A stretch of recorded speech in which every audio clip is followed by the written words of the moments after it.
Salam, shalom, frères et sœurs en islam. Nouvelle vidéo pour, si le Créateur l'agrée, revenir sur certains propos contestés par des chrétiens.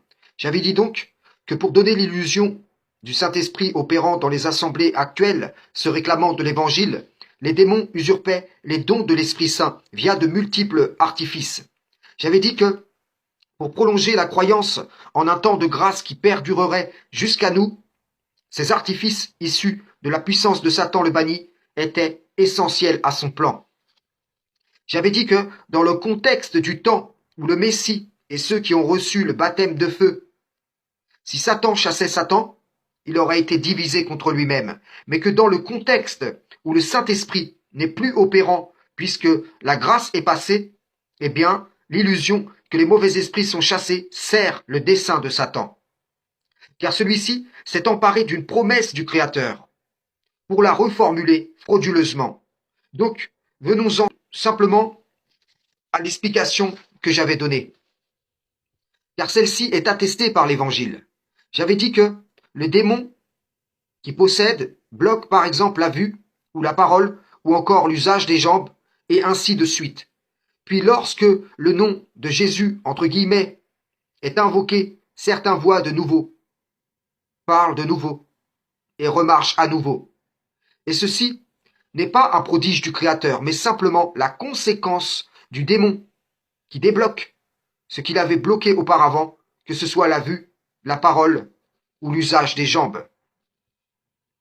Nous allons voir que dans l'Évangile, les démons ont ces capacités, et que donc, en maintenant la croyance du Saint-Esprit opérant, les gens se disent « Satan ne peut être divisé contre lui-même. Satan ne peut chasser Satan. » Mais je le répète, le Saint-Esprit n'étant plus opérant, il profite de la foi de ces gens au mensonge du diable pour tirer avantage d'eux à leur détriment, pour que soit rendue vraie la conjecture du diable à leur égard. Inconsciemment, ces gens cherchent refuge auprès des diables, et cela ne fera qu'accroître leur détresse, ainsi que promotionner la fausse légitimité d'une doctrine mensongère qui suscite de faux espoirs parmi les enfants d'Adam.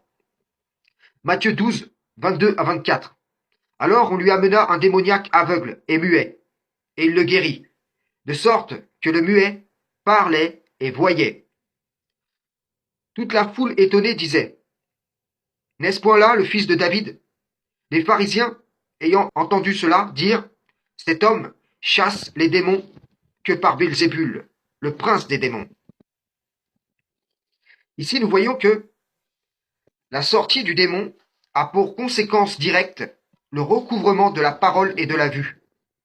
Il est aussi intéressant de noter qu'au verset 27, le Messie interroge les Israélites en leur demandant par inversion « Si vous dites que je chasse les démons par le prince des démons, par quel pouvoir vos fils chassent-ils donc les démons ?»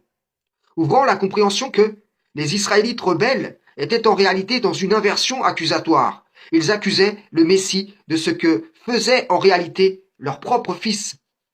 Matthieu 17, versets 15 à 18. Seigneur, aie pitié de mon fils qui est épileptique et qui souffre cruellement.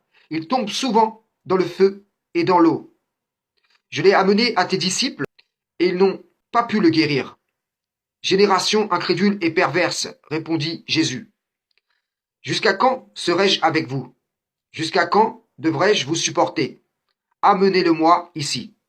Jésus menaça le démon, qui sortit de l'enfant, et celui-ci fut guéri à partir de ce moment-là.